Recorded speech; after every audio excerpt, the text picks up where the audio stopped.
Okay. Hi, y'all. We're excited to have you here and want to welcome you to Flatiron's Intro to Product Design, Thinking Our Way into the Future with Design. My name is Corey Mickelson, and I'm the Marketing Events Coordinator here at Flatiron School. A big part of my job is hosting free introductory workshops like this evening's event, so you guys can get an opportunity to meet some of our instructors and get a better feel of the Flatiron School experience. I also host a series called Tech in 20, where we take 20 minutes to discuss hot topics within the tech industry. So a quick reminder, we're going to be using the chat button as our main source of communication tonight. So make sure that little blue button is from hosts and panelists to everyone. That way we can all chat together. If you have any questions, go ahead and put them in there as well. We can answer it. Either myself or Ashley will be moderating the chat. So without further ado, I'd like to introduce our host for the evening, Ashley Kays. She's one of our lead product design instructors. Take it away, Ashley.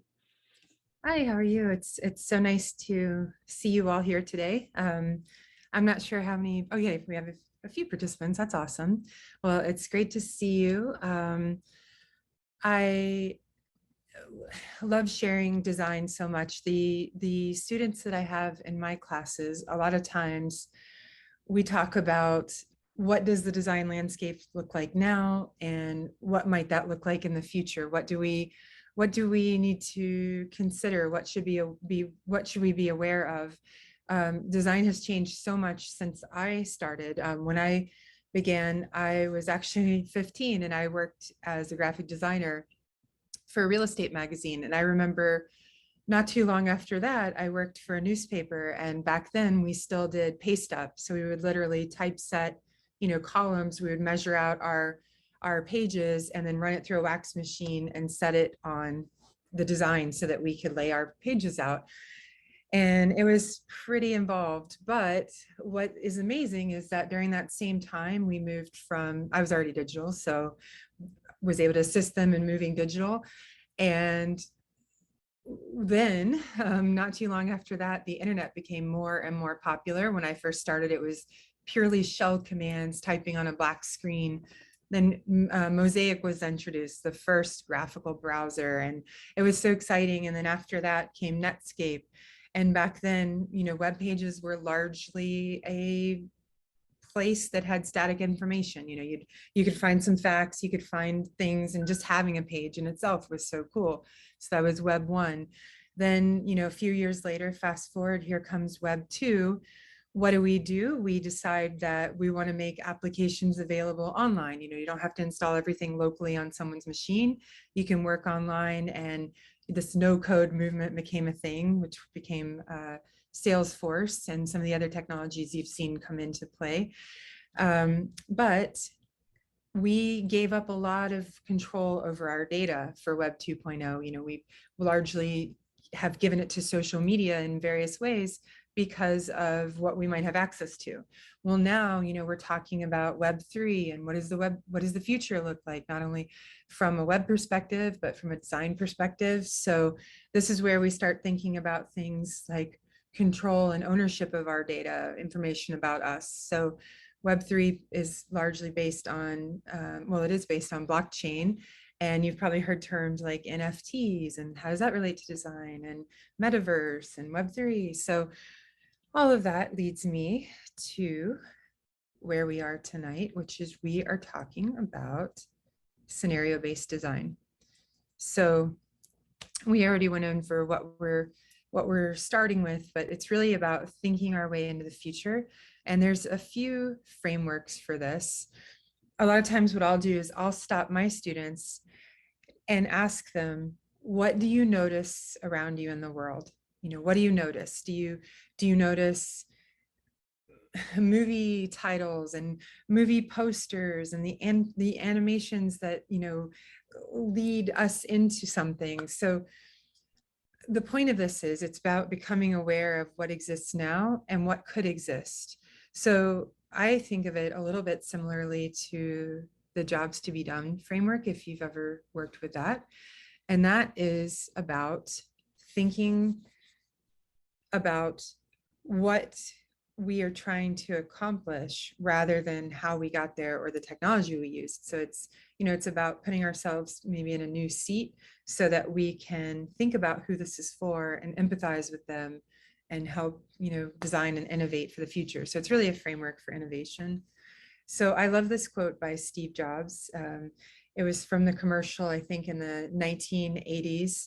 And, it was him speaking over narrating this commercial. And the line that stands out the most is, the ones who are crazy enough to think that they can change the world are the ones who do.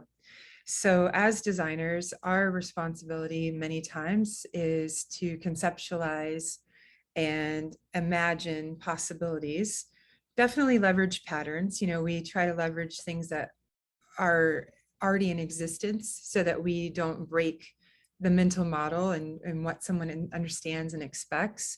But in order to innovate and change, we also need to think about what doesn't exist or what could be possibly different.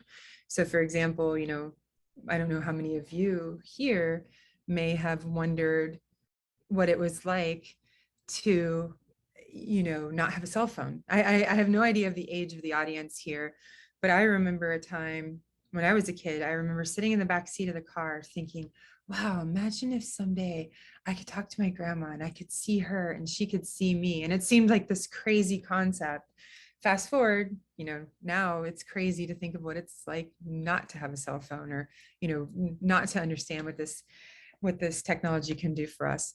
So scenarios in scenario-based design, it's really about sparking our imagination, and it defines a direction of travel, not necessarily the end goal. So we think of some what if scenarios, and then we try to think them through to some sort of logical end to understand the impact, the possible impact on the future.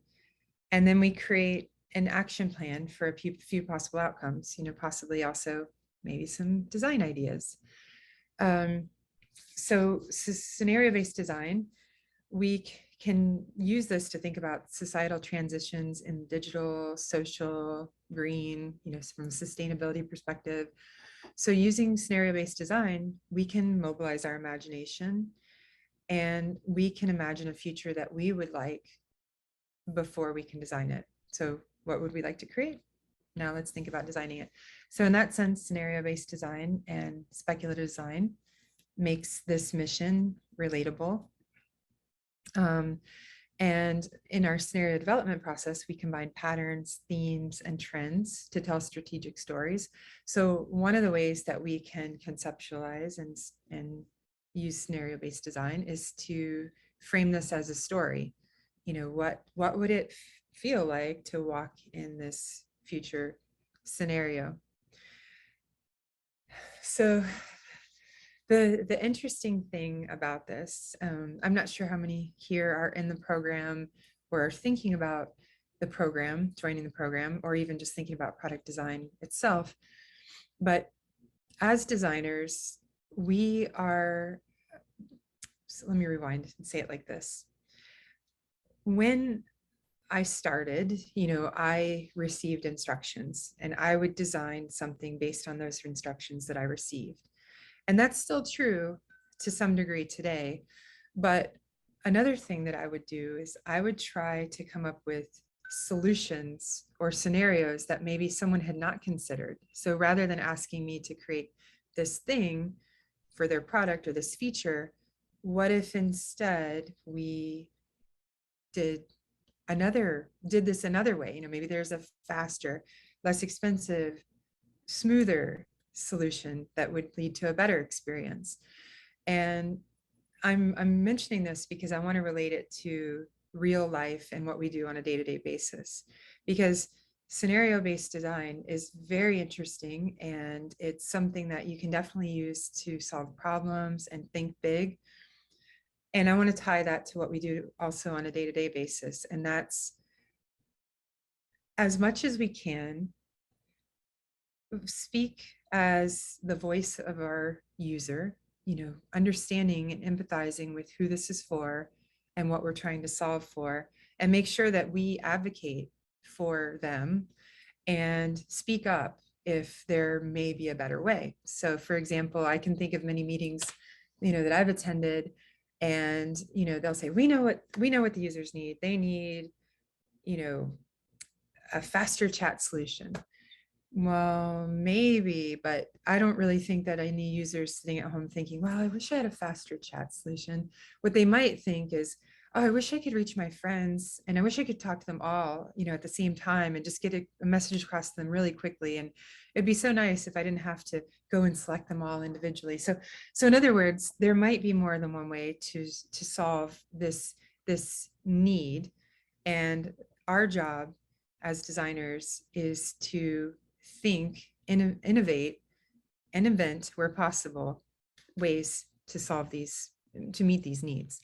So we can do many things, and to tell these stories, to create these stories, we can look around and the landscape of what's out there, what's going on in social media, taking an appreciation of all the signals that are around us.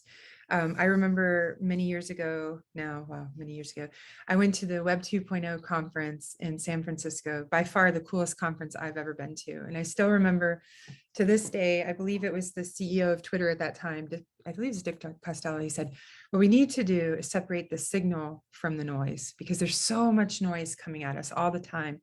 But where is the signal? What's the thing that we need to hear so that we can act? And I feel like that's kind of what we're doing. We're scanning and trying to become aware of scenarios that we could solve for, and using all these different channels, these different signals. All this noise, so that we can turn it instead into a signal that is usable. So signal scanning could include, looking around landscape, blogs, expert reviews, interviews. So it's really about creating a context for our scenario over, some specific content. So why do we put this into stories? Because stories are universal, and stories resonate with people, and it's easier to imagine if we put something into a story. You can kind of what if and think and dream about the future. So treating stories as assets is really an underrealized idea right now. Although if you think about who the best speakers are in the world, Steve Jobs, many of the TED Talk speakers, what did they do? They went up and they told amazing stories. And those stories caught us right in the heart, in some emotional connection. And that inspired some action. Either we wanted that thing, or we wanted to change something or do something different. So stories can serve as glue to unify communities. Stories spread, obviously, and they spread in many different ways, but we can spread from employee to employee, consumer to consumer, from employee to consumer, consumer to employee. So stories are much more memorable than statistics or just anecdotes, and are a mechanism that allows communities to grow. So strong stories can be told and retold, and they become, I guess you could say, infectious, meaning that they have a far reach and they last. So, right now our complexity is outpacing us, and that's true. I can remember when a terabyte, or no, not even a terabyte, when a gigabyte drive, I remember buying it, it was $1,200. It was like the coolest thing. I was never going to run out of space. How could I ever use a full gig? I remember thinking that. And now, we're buying so many terabytes, and we're moving in now to petabytes. So all this data, all this information is far outpacing our ability to consume it. So it's a matter of distilling that down and turning it into something that we can use as knowledge, which then later we can use as wisdom. So it's also about, using stories to untangle harmful associations. So our brains merge ideas into a single system, which can impact our distinctions or understanding. So we want to challenge our current assumptions. So we assume the future will look like the present. Designers most frequently assume that the unmarked user has access to several very powerful privileges, such as US citizenship, English language proficiency, fast internet, smartphone, no physical limitations, no limitations really at all. We're designing for best case scenario, happy path, but that is not our reality. Unfortunately, there are many things that we need to consider, and it's about thinking, larger, world building. So more and more storytelling has become an art of world building. Just as artists create compelling environments that cannot be fully explored or exhausted within a single work, or even they cannot be exhausted or fully explored within a single work or even a single medium. So just to further iterate stories and having many takes on the story, and then this happened, and then this, and but before that this, so scenarios convey. So basically, as an example, VW offers an extension of the status quo. Tesla provokes debate about what the future status quo might be. So in other words, what does our power source look like? Are we going to use largely solar energy? Is that possible? These are things that we could design for as well. Patterns.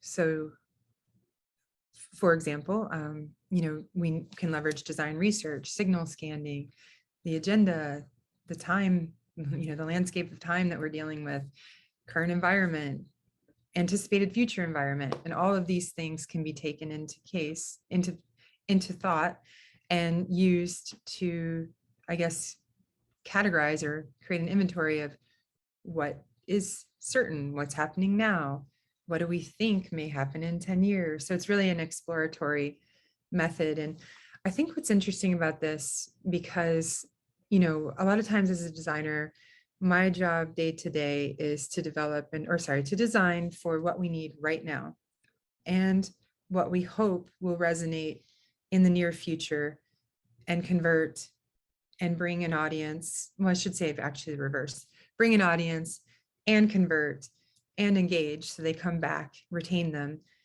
monetize, impact revenue. So a lot of times, we're thinking about right now and a near future. This is about now, near future, and far beyond. And, thinking about the various stages of impact that we can have. So, some of the things we can think about or have experienced, such as radical transformation or disruption. What do we do, for example, in our environment, in our world, with all of these chips and boards that we have thrown away from these computers?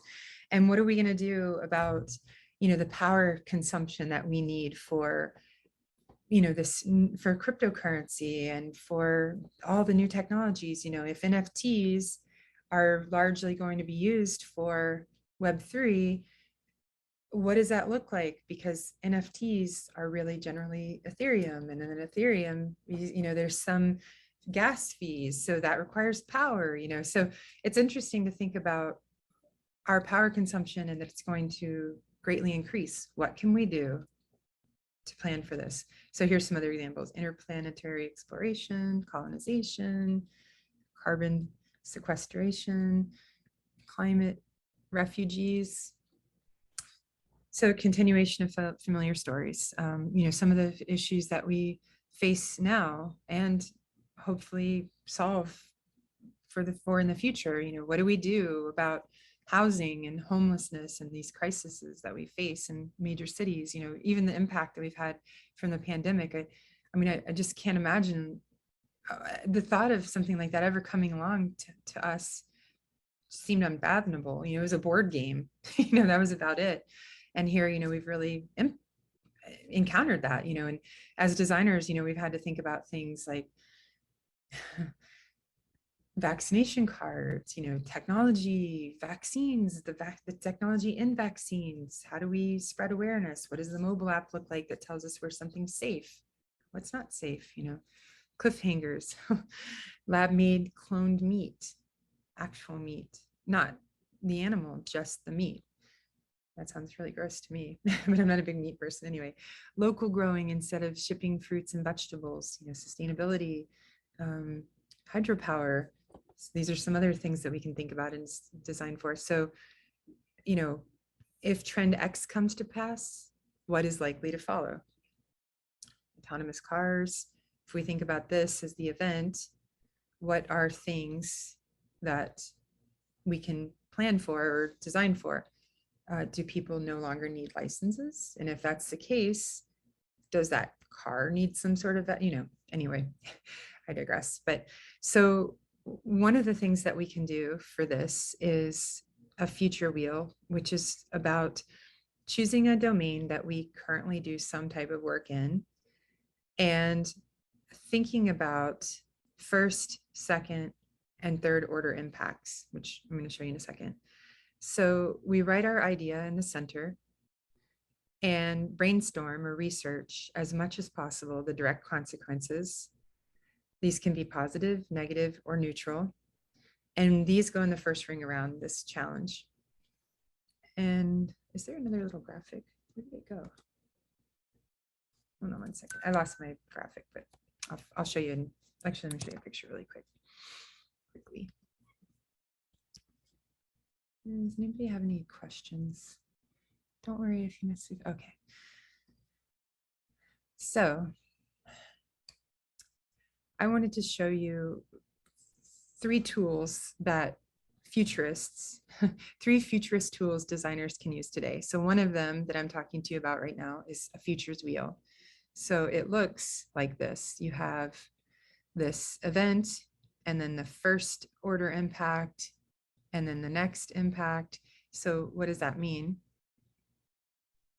So this was invented all the way back in 1971 to explore the consequences of change, and now it's used as a decision-making and idea exploring tool. So the futures wheel is often used in the early stages of design, like we're talking about, to help shape a plan, but it can be used anytime a design decision is made that might impact multiple scenarios. So here's how we use the future wheel. Like I mentioned, we write our challenge or idea or change decision in the center, and then we identify or brainstorm, what goes around that first, what are the direct impacts, and then we start to think about the indirect consequences generated by these direct consequences. And then we use that to think of what indirect results the combined effects might generate. So we extend this into new rings of indirect results as many times as desired. And then, we can go on and on. So then when we think about the next steps, we consider how to improve or manage the negative impacts and enhance and leverage the positive impacts and potentially remove or energize the neutral where it makes sense. So that's one. There's another one, it's called future headlines. And this is about thinking about the future and creating headlines to envision impact envision future impacts of a decision, of change, of an idea. And this is used a lot in service design. And I'm not sure how many of you know about the different types of design, but let me show you something on that service design note. This is from my friend David. He spoke here on Friday. He made this little graphic. So I'm going to pull it up. It's going to say his name, I think. No, it doesn't. It just says his company. Yeah, there's his name. So my friend David, he made this graphic to represent our ecosystem. So when we talk about service design, we are thinking about the whole ecosystem. So if we were creating a UI, that's just a small piece, the look of something. When we're thinking about the user experience, we're thinking about how to make this easy to use, how to remove barriers, make it frictionless ideally. And then the product is comprised of these two things.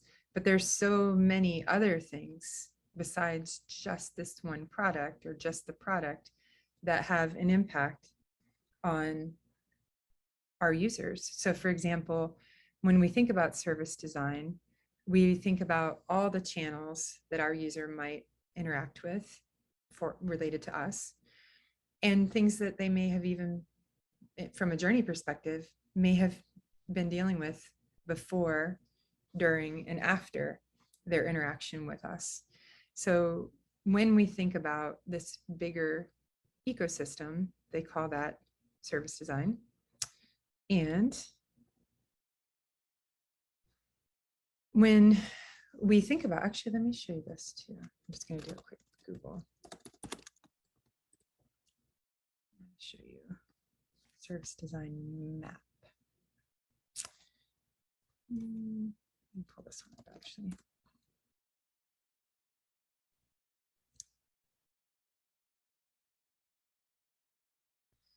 There's a lot of different diagrams, but don't let them scare you because they all break down to some pretty simple parts. It just takes time to put them all together.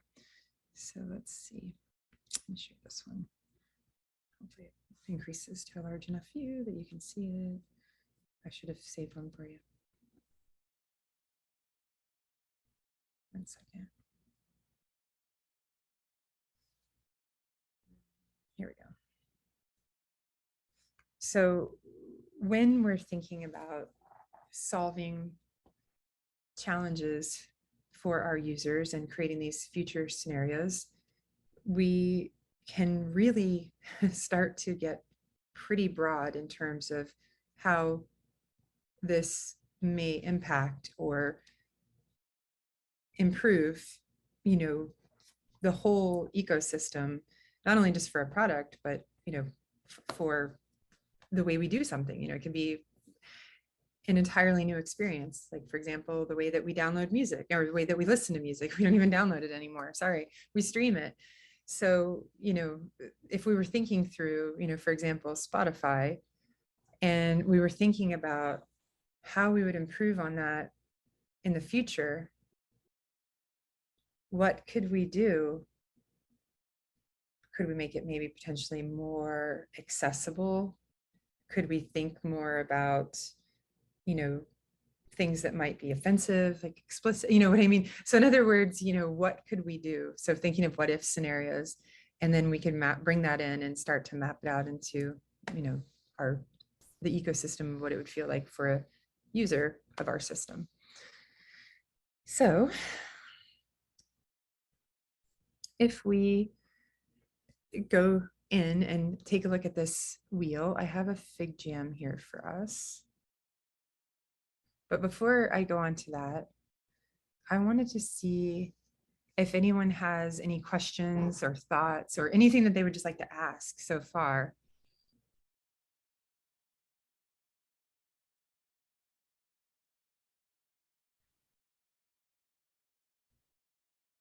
Oh, I see. Someone said FaceTime blew my mind first. Yeah, that's true. Does anyone have, or maybe these have to come through Corey?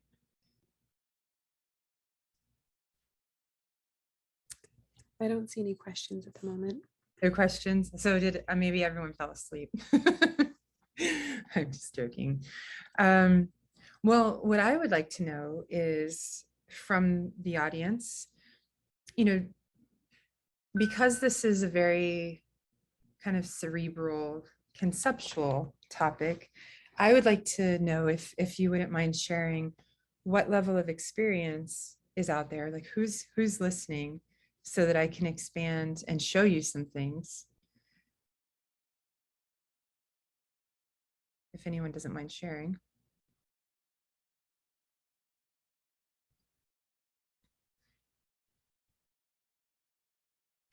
And I wanted to know if any of you have heard of this or tried this before in terms of scenario design. Worked in product management, more interested in product design. Yeah, that's very interesting. What I find interesting about product management is that there are so many responsibilities in terms of the requirements and far less responsibilities in some cases in terms of the look and feel and the design, unless it's a very design-centered organization. And I wondered if that's what made you a little more interested in product design versus product management. Let's see if aspiring UI designer, UX UI designer. I've studied UX, but I haven't seen this before. Service designer. Wow, that's great. Design strategist. I head up design at an AI. Oh, I'd love to hear more about your process. That sounds very interesting. I have no experience in product design, but I'm very interested. I'm about to complete my UX with Springboard. Oh, that's cool. I love pulling from nature's patterns and the psychology of it all. That's so true. Software developer wanting to transition into product design. That's great. Well, the great thing about all of you is there is a place for all of these skills and perspectives. And I'm not sure how much you want me to share about product design itself, or if you rather just ideate on this topic and this idea, we can do that. I just want to make sure that I give you enough information to help you. So one of the things that I can tell you that, we use frequently with our design students is this tool here. This is called FigJam. Some of you may have used it before, and I'm going to share a link with you to this tool. And we're going to do a few things. Anyone can edit, copy link, paste this here for you.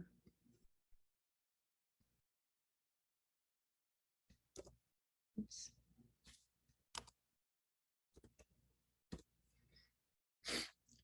So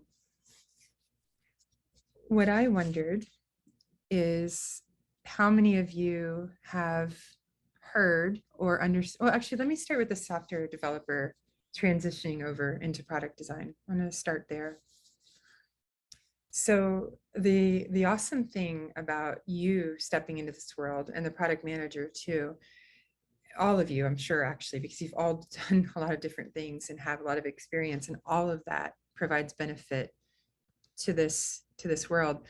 When you move into the design world, a lot of the logical thinking and the analysis that benefited you as a software developer and as a product manager is going to benefit you so greatly in the world of product design. And what's nice about having those skills is that you're coming with this organized thinking and many times organized process that's going to greatly benefit you through the process of communicating with your business stakeholders and your clients and your team members. It's also going to help you, most likely, I would imagine, provide really great documentation about your deliverables. And so when we get into things such as these scenarios, you're going to be able to break it down into a perspective that makes sense to people that are not designers and, maybe even not technical. And from a product, well, let's say from a developer perspective, moving into the design perspective, you have this ability, once you learn this, to create the entire solution. Of course, there's still pieces, back end, other things to do. But by understanding just enough to be dangerous, you can really quickly innovate and, create minimum viable products and test ideas quickly. So if we were thinking, let's say, of a future scenario, and we wanted to test something out, there's so many different things that we could do. If we found an area of a problem, such as, let's just say, for example, sharing news. Well, that's a risk zone. Let's go to somewhere that might be an issue. How about, let me make sure I can think of a scenario for this. Yeah, okay. So let's actually pick this one. So your coworkers are on Facebook, so you want to be potentially careful about some of the views that you share, because you don't want to offend anyone. You definitely don't want to lose your job. So what type of things could we do to help this user use Facebook, potentially still remain friends with his coworkers on Facebook, but make sure that certain aspects are protected so that he can, or she can, feel comfortable using Facebook and discussing their views and their thoughts? As a designer, there's so many possibilities that we could ponder to come up with a solution for this. Of course, we'd need to think about more specifics in terms of who is our specific audience? What is this persona? What are they doing? Why do they need this? But just at the surface level, picking this one, and then taking, for example, the software developer, you could specifically help understand the user experience. So do some research, look around from a competitive landscape. Is anyone else solving a similar problem? What pattern, what are they using to solve this problem? If they are, do we want to do it the same way? Do we want to do it a new way? How can we differentiate ourselves? Once we understand that, and we have an idea, a bit more firmly of the requirements, we can then start to think about, the features that we definitely need to include to, for this solution, for this scenario, and then wireframe it, then visually design it. And then you could convert that to a front end design that is, potentially somewhat functional, and either program the back end yourself or hand it off to a back end development team. So you have this huge advantage, which is awesome. But then scaling it down to the next group, you can do all of those same things. When we get to the front end piece, you could do that, or you could create a prototype and introduce that to a set of users as a minimum viable prototype, a minimum viable product, and test that to see if we are solving the problem, if we've identified the best way to handle separating coworkers from your personal feed, for example. Anyway, I picked this as a very random example, but the point is that regardless of your background, your ability to contribute and create an impact is vast, and there's so many different ways that you can kind of plug in and provide benefit. When you go through the program, for example, and you learn about product design, you'll learn about design thinking, and you'll learn about, how to make sure that before we even put the first pixel on the page, we have thought about and considered who this is for. What are they trying to do? Why do they need this? What can we do? And then from there, we're already starting at a better vantage point than someone who doesn't consider those things. And then we can take it through, these various processes to come out with ideally a solution that's been tested and resonates and works, and then do the next one. So let's see what we have here. We have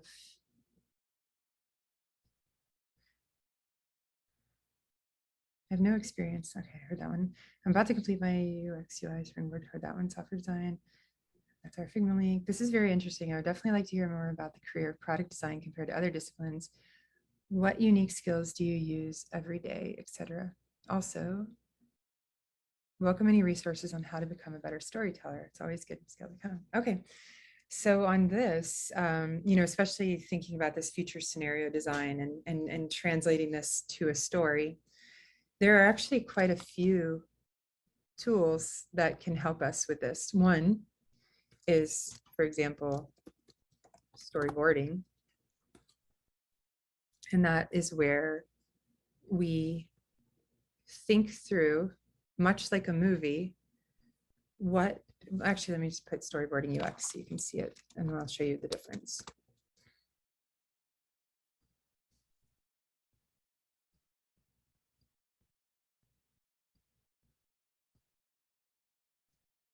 Hopefully I don't click on anything inappropriate. Sorry, I'm just clicking. Let me show you that graphic. I should have said open in a new window. I didn't expect it to be this long. I'm sorry. Okay, well, since it's here, if we were working on a movie or a video script or something similar to that, we would plan out what would happen and where's the actor position and who's saying what. Well, when we're thinking through an interaction with a device, such as a mobile experience or a web experience, we can do the same thing. And you don't have to be an artist to do this. You don't have to draw them as perfectly as some of the ones you'll see out there on the web. But the point is to think through, what does it feel like to go through this scenario where we are in need of this product, and how does it help us and how does it, benefit us? So let's look at what this person is doing. He's working on his computer. He's leaning unhealthily forward and hurting his neck, it looks like. And there's a sensor, which I'm not sure about this idea, but there's a sensor adhered to the back of the user's neck, and it vibrates or alerts the user to his unhealthy posture so that they can correct their posture and, become aware of a need for change. So here we're telling a story about someone, going through, let's say, working, getting lost in their work and inadvertently hurting themselves because they're not paying attention. So we can alert them, and then in the end, have correct posture, no pain, happy user. So this is an example of one way that we can tell stories using storyboards. Now, in terms of putting this into words or pictures, action, I want to tell you about a couple of different tools. This one, there's no affiliation with any of these, by the way.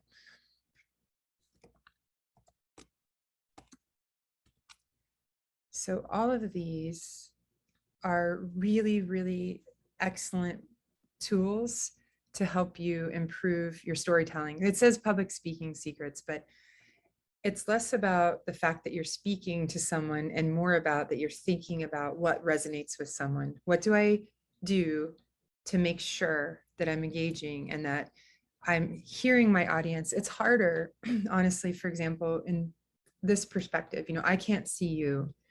I can't really talk to you, so it's harder. So I can only guess what might reach you emotionally based on past experience. But tools like this can definitely help you become a much more engaging storyteller. And this will help you even when you present your design ideas. So for example, if I'm going to present one of these scenarios and we've come up with a solution, ideally, and now we've created our future wheel. So that's one thing we can take to our stakeholders and use as, something they can understand and kind of sink their teeth into. But now maybe we've taken it a little further and we've analyzed the market a bit, and we've done some competitive research, and maybe we have some diagrams and flows that we want to share. Well,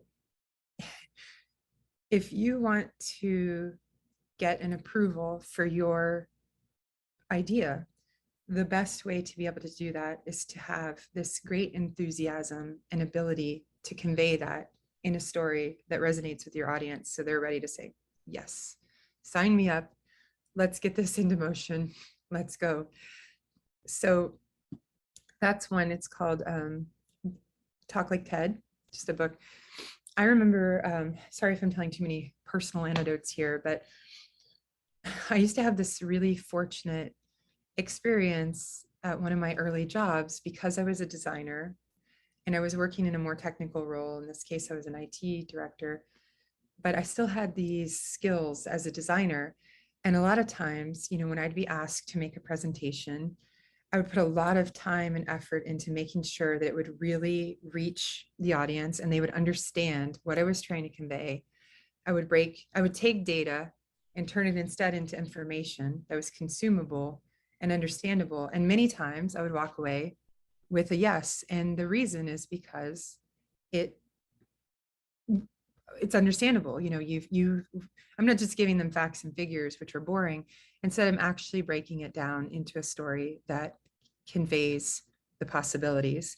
So they're excited about it because they see where things can go.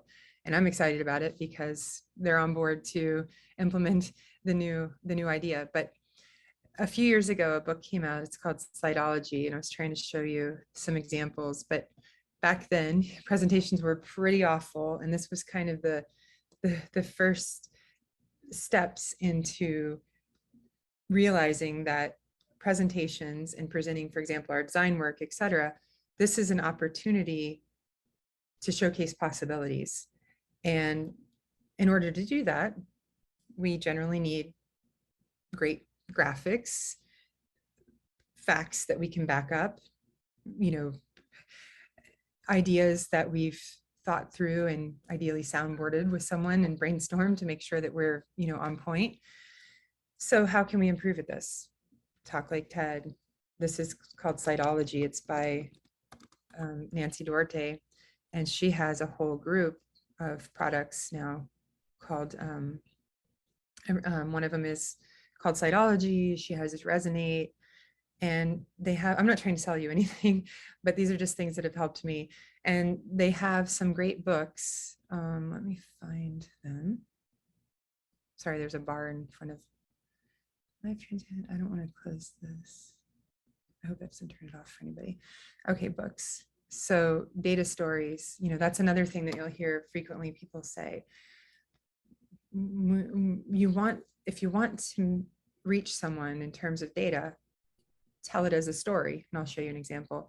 But here are some of the books: Slidology, Resonate, Illuminate, Data Story. All of these things point back to the base of create an emotional connection with what you're trying to help someone understand. Walk them through it so they can envision what's happening when, how this is going to benefit them or the user. Why is the user going to come in the first place? How are we going to make sure they come back? What do we do to, expand and have them tell someone else? And it may not even be a product that it necessarily needs to be used that way. I'm just using that as an example. But so let me show you the last tool, and it is called, I think this is it. And this is another book, and it's about clarifying your message.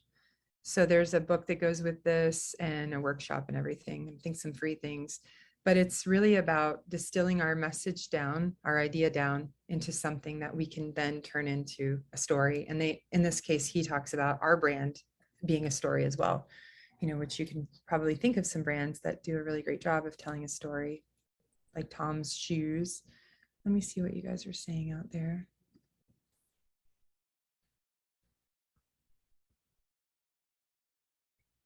Thank you. Oh, thank you. Nice. Great reading recommendations. Nice. Study user experience design. Do you interview customers or panels with the same questions to nail down the topic and work out dynamics needed? So I think refine this question for me if I misunderstand, Katie, but I think you're asking for scenario-based design. Do we interview customers or panels to determine what scenarios to potentially focus on? And the answer is yes. I mean, we do. One thing that we could also do is observe humans and identify potential ways to solve a problem. Let's see what she said. Human. Oh, okay. Oh, yes. I should put the links here. I'm so sorry. I'm sure Corey will give these to you, but let me just paste them here. There's one. I've literally loved this one since I think like 2006 or 5. It's been around a while and it's evolved a lot. These are so good. If anyone ever wants to do a TED Talk, which I think would be so amazing, it's really about why are these stories so engaging? What gets us? And it boils down to a couple things: enthusiasm and emotional connection. And then the third one was story brand, I think, which is just. Okay, so to go back to Katie's question, the last book was called Data Story. Oh, Story Brand was the very last one. So Katie said, what do we do to interview customers? And I'm trying to remember, was Katie the one that was also a strategist? No, that's Dana. Okay.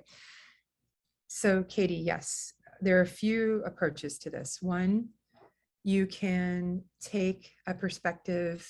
I have an idea of what I want to find out. I have an idea of what I want to find out, and I'm going to go out into the world and find this answer by, one, interviewing customers, if we have some; two, observing customers in their natural environment using this product if possible. If those two are not possible or we don't have it, okay, before I move on, sorry.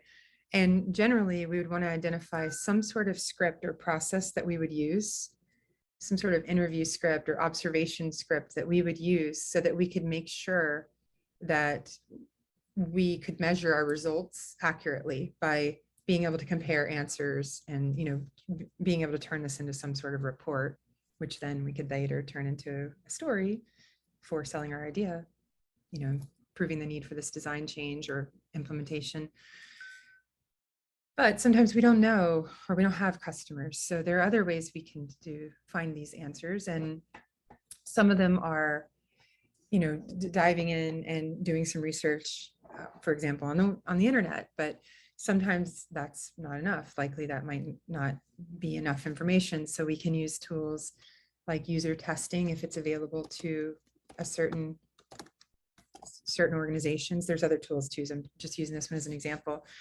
And what we could do, for example, I'm going to try and put this into a use case for you. We want to know if a certain course would resonate with our audience. And not only do we need to know if this course will resonate with our audience, but we also need to know, will this course get someone hired? And if it gets them hired, are they going to know everything they need to know? And are they going to be paid as much as we hope they'll be paid? And will they be able to stay? And then will they then hopefully hire the next generation? So in order to answer these questions, there's a few things that I've done. I've taken the scenario and used a tool called Burning Glass just to first analyze what skills are in demand for this particular area. So I'll pick cybersecurity, for example.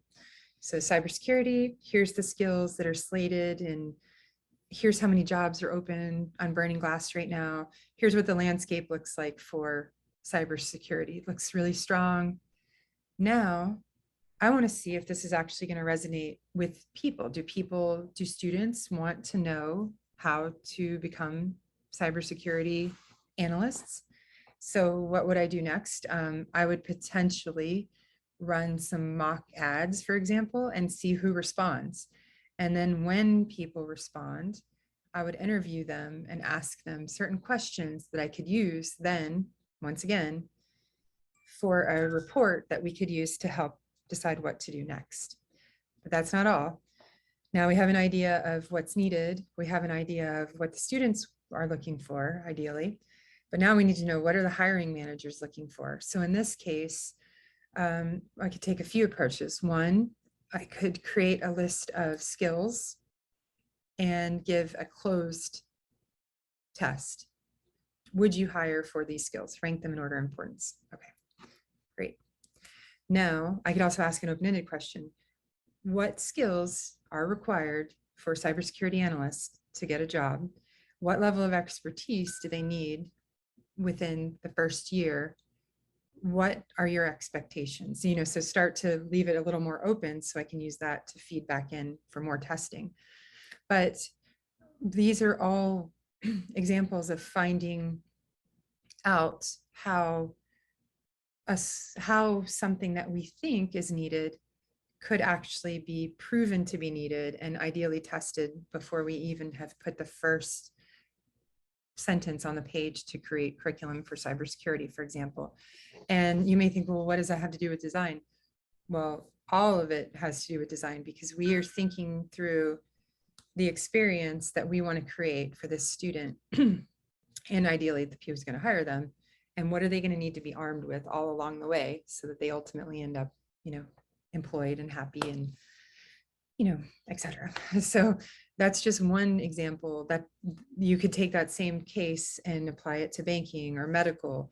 There's user surveys. There's so many different ways to find these answers, and even just human observation. And you don't have to have a huge budget to do this. You can go out and analyze and watch people without being weird. You can go out and analyze people and watch people for free and start to gain some insight into issues people are encountering in the world and challenges that we might need to face. It's just about paying attention, empathizing. Hopefully that wasn't too boring of an answer. Yeah, okay. What was she mentioned? Okay. My question may not be appropriate, so feel free to ignore. I work in an AI lab and I have tension between the product owner and the designer. Okay. On who gets to lead the future scenario conversation and identify the problem to solve, a product designer seems, I may be inferring incorrectly, to be at the intersection of these two roles. I'm wondering, in a basic industry product team, how do you expect the product owner to work with the product designer? Well, very closely. It's tough when there's tension. So I don't know if this is possible, but the first thing that I would try to do is partner with them as much as possible so that you are approaching this as a team and attacking this problem together, this challenge together, and dividing up responsibilities in a way that helps the work to be done faster and more efficiently. So even in the example of facilitating a workshop, working together and dividing up the tasks. So for example, I've faced similar tensions in the past with the development team and the design team. And many times the way that we solved this was by early communication often and bringing them right into the process so that there's accountability and ownership on both parties and an ability, a voice on both sides, so that all along the process, both people are engaged. And there's no point, ideally, where you reach and they say, well, I didn't know about that. And vice versa, well, I told you that, So in other words, I think that I don't know if I have a very specific answer. If Joshua, I don't know if he's here, he may have a very specific answer, but the product owner generally being in charge of requirements and what's happening, refining the backlog, making sure things are moving through from a product perspective. I would expect that collectively, because I would see the product designer doing the creative portion. What ifs, how might we, so I could see the two working together to gather great requirements and then being able to sketch and ideate creatively the solution together for the stakeholders and working through this process together. If you had to choose, and literally only one person could be the facilitator, I would probably default to the product designer, but that isn't necessarily to say that it isn't just as much the product owner's interest and responsibility. It's just that one is a very, I would say, structured role, product owner, and a product designer, although structured, is also a lot of ideation. And I may be totally off base, but that's my 2.5 cents. Let's see. Thank you. I hope that helps. I hope you guys can partner. Yeah, a lot of times if there's tension or dissension, I think it's just about someone being confused about where they fit in. And if you can demonstrate we're in this together, many times you can walk away as a tight team with a lot of solutions. I mean, if you just work with a difficult person, that's hard and you just kind of have to navigate carefully. But most of us in this field want to help people. We want to solve problems. We're kind of like psychologists of design, So I would imagine that, there's an opportunity to come together there, hopefully. Great. So, do you have any more questions? Do you want me to let you work in FigJam on a problem and sketch this out together? I'm not trying to leave it so open-ended or make it such a democracy, but I really do want to serve what you need and the questions that you have. So we can ideate together. Let me show you. I have here this FigJam and I sent you a link. The challenge was that this actually does not have this exact template, just being completely honest. So we're going to have to use a Post-it note for our central idea, and we're going to have to put Post-it notes around. So hopefully you don't mind. So we're going to have a little bit of an odd shape, but my mural was not working. So I apologize. Had to work around it. So what we're going to do, if this is what you guys would like, yeah, okay. We're going to pick a problem and we are going to work together. Let me give you the link again.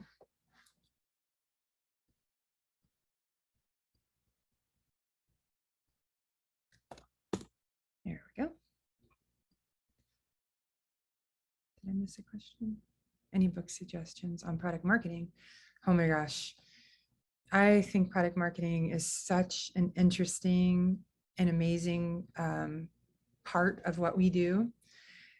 And if you have that skill, I feel like it gives you another secret or superpower in your toolbox. So if I could tell you one thing that's helped me over my career, which has been long, the things that have helped me the most is being curious, paying attention, watching the landscape and seeing what's needed, and bringing learning additional skills, so that although it may not be part of my day-to-day role, I was always able to step in, hopefully, and help or offer suggestions or potentially move into another role if I needed to, because our lives are long and our careers, and our roles can change.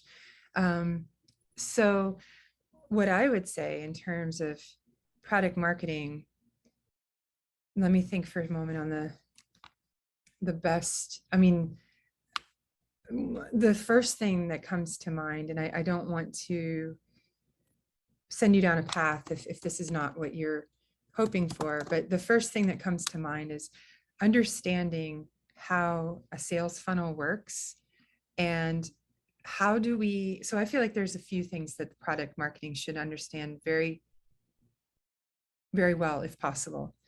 Search engine optimization in terms of content strategy, because you're going to be bringing people there. How are we going to get these eyes on our page? If we build this amazing page or this amazing app and not a single person sees it, how's it ever going to be adopted or used? So I feel like if you can expand on your search engine optimization skills, you'll give this ability to be findable. That's one.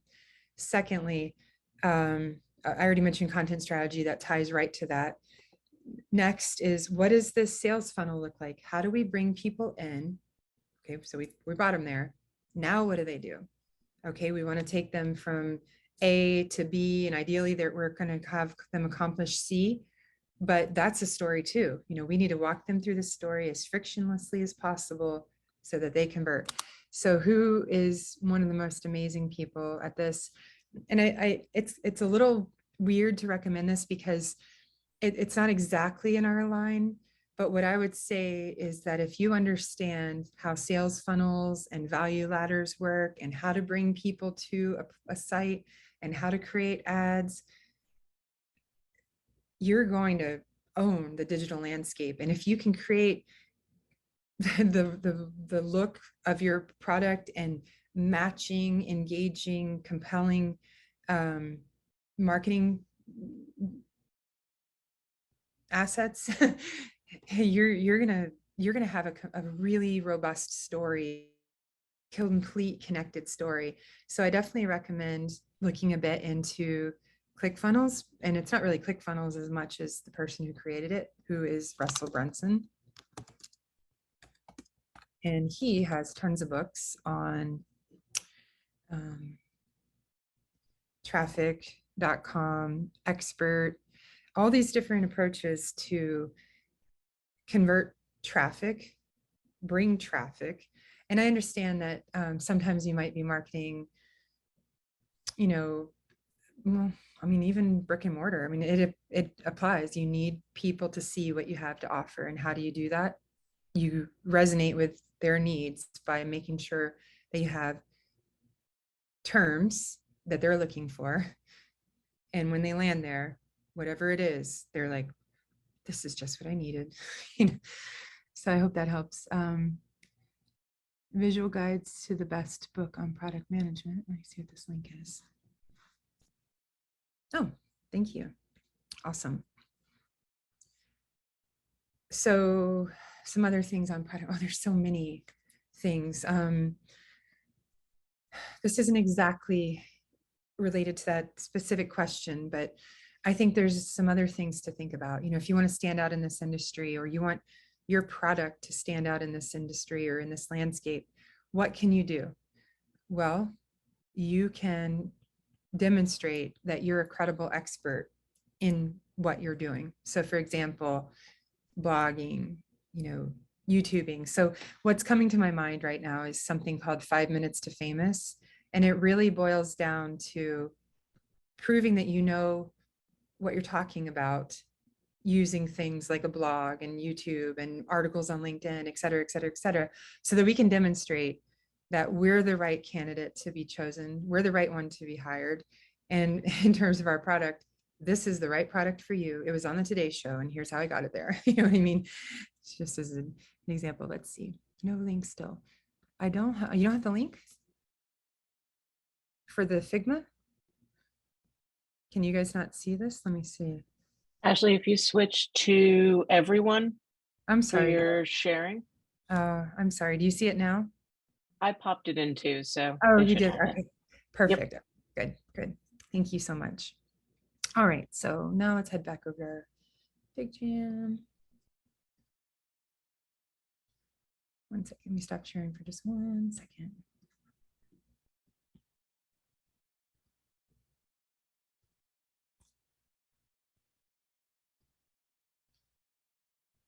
Everyone, all of you say can view. Let me change this to edit. One moment. It does this sometimes. Well, it does this every time, actually. I need to figure out why. Anyone with a link can edit. I said that in the beginning, but okay. So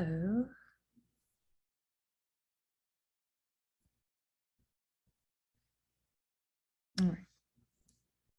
So what we're going to do is we're going to think of, I'm going to go back to our sheet for a moment. Let me share my screen.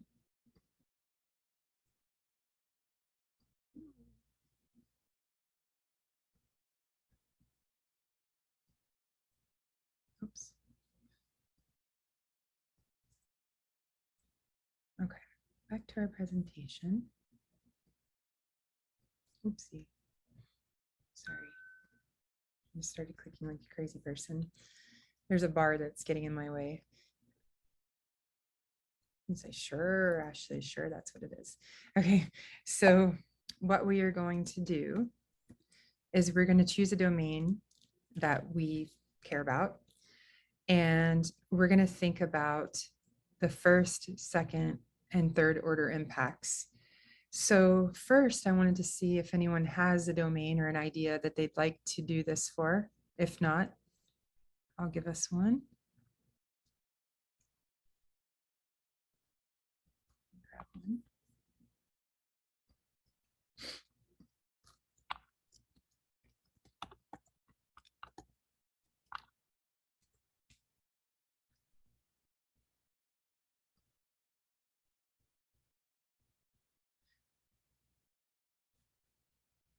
So we could think about something related to food. Is there a way to improve, for example, we've had some shortages recently. So if we wanted to think about what we could do to prevent that in the future or to improve that in the future, what could we do? So there's one that we could use. Let me see if you guys like that idea.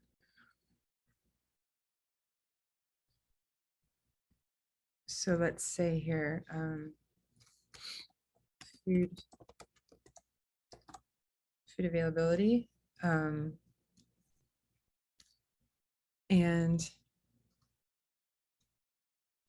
now what we can do is we can think of, from a first level perspective, what can we do?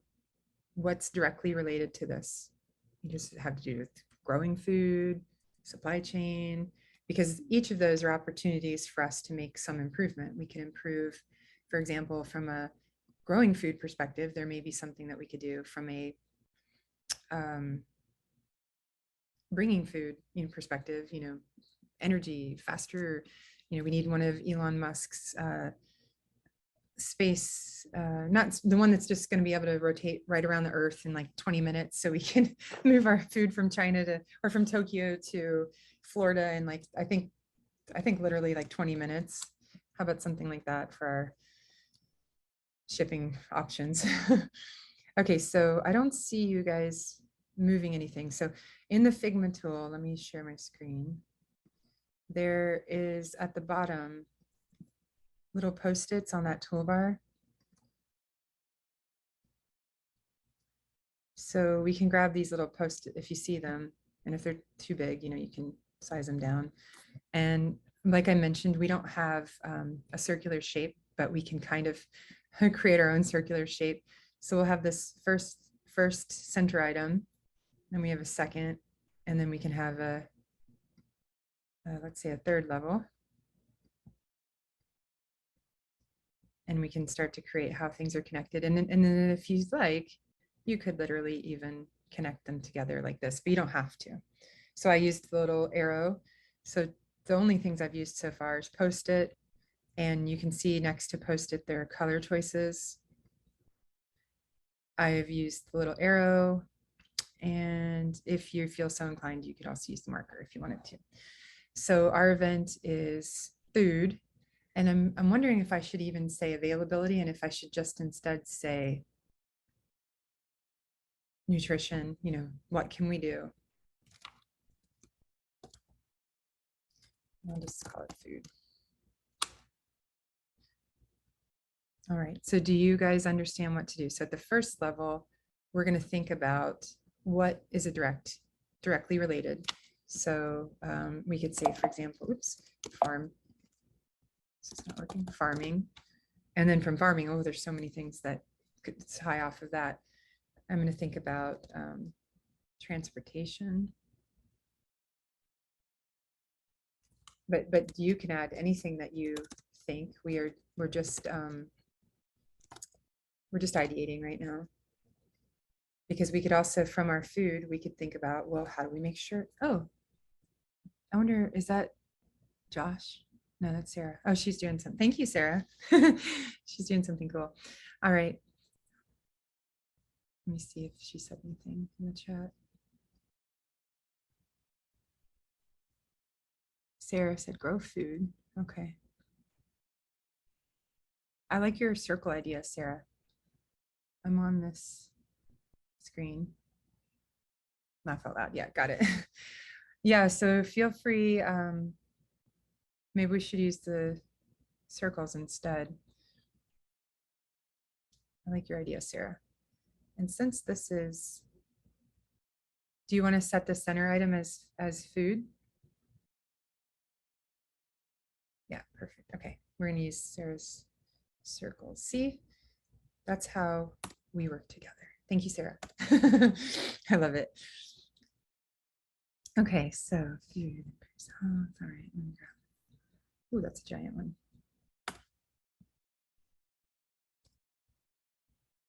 So I hope you guys are having a fun night so far. I'm really happy you're here. Cruise Hub.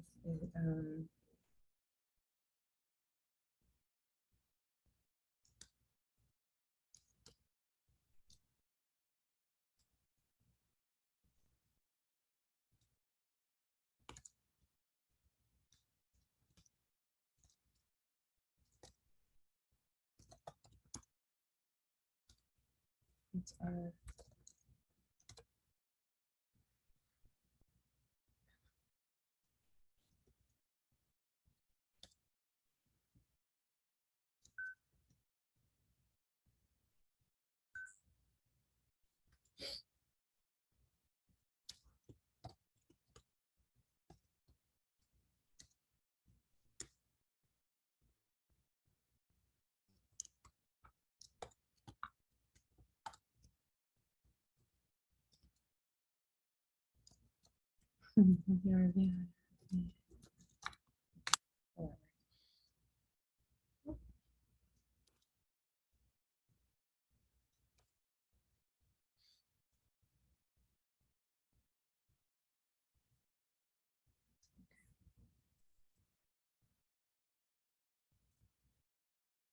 Nice.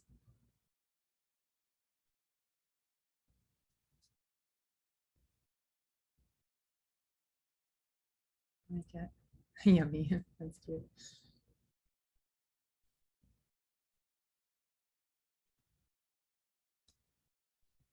Stop sharing for a second.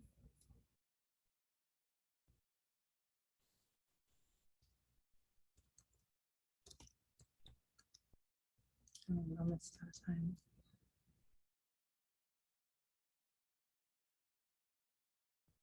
I'm going to pull in a little example.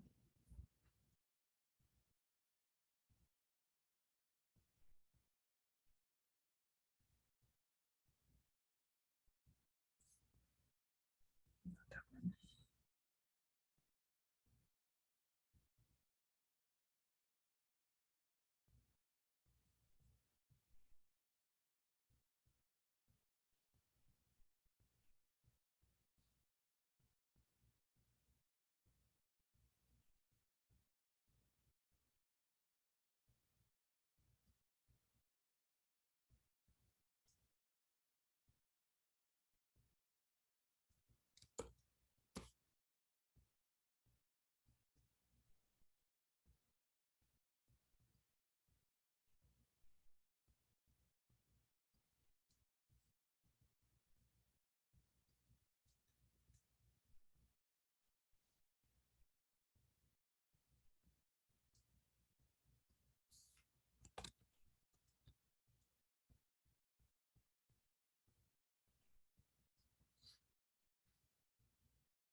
Mhm.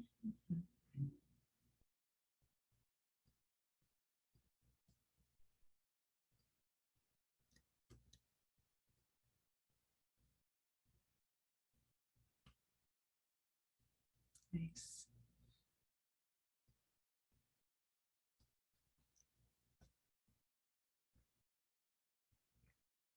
So working hard.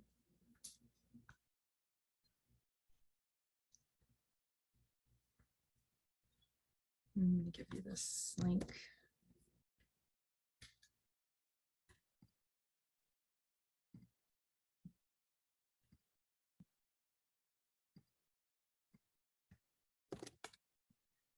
Thanks so much. Oh, thank you. That's really nice of you, Lisa.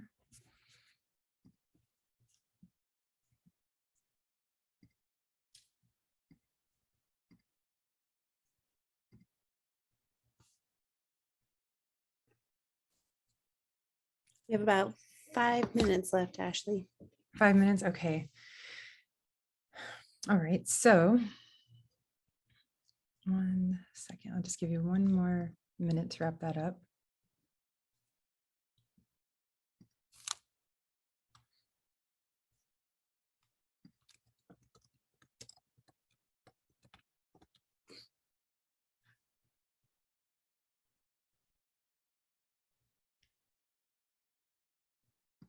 Let's see if I can pull this up for you guys.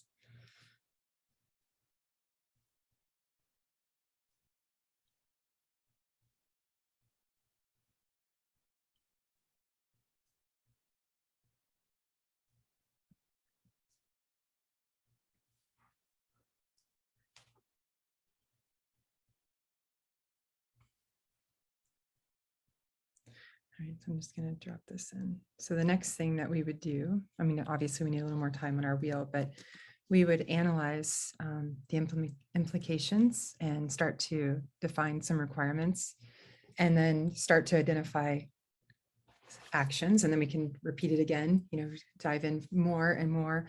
And then once we refine that, then we could take it and start to also use some of this to define some research or answers that we want to find to some questions that we may have come up. Why is it not letting me paste?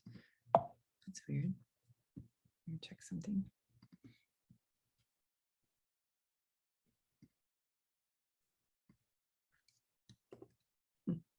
Maybe it's too long. Let me try that.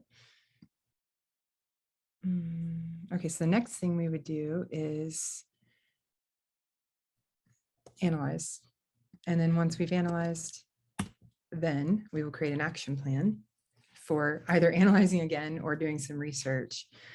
But I hope that you had fun tonight, and I hope that regardless of whether or not you do, let's say specifically future scenario planning, I hope that you take a look around at the world around you and just pay attention to products and not just products, but the world that we interact with, and look for opportunities to solve problems and look for ways that you would improve something, and use this thinking to become a better and better designer as you enter this field. Or if you're already in the field, just to become better.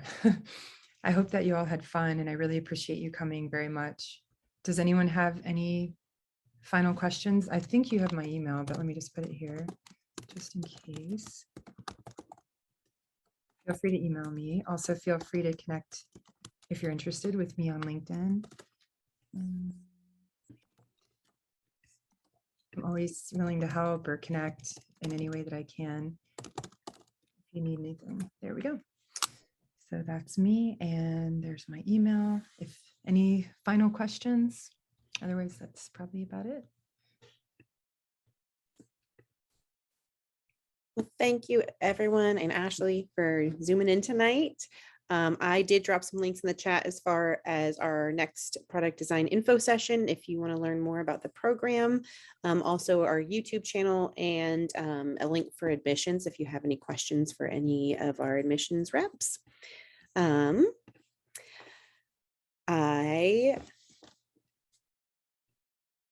Oh, and then if you want to see any of the other previous events that we've done, all of our events are going to be on our YouTube channel. So feel free to check that out. All the tonight's event will be sent out within the next 3 business days. And I'll work with Ashley to get a link of some of the stuff that we went over tonight, and we'll get that to you as well. But thank you everybody for attending, and we hope to see you at another event soon. Bye. See you soon. Take care, everyone. Bye.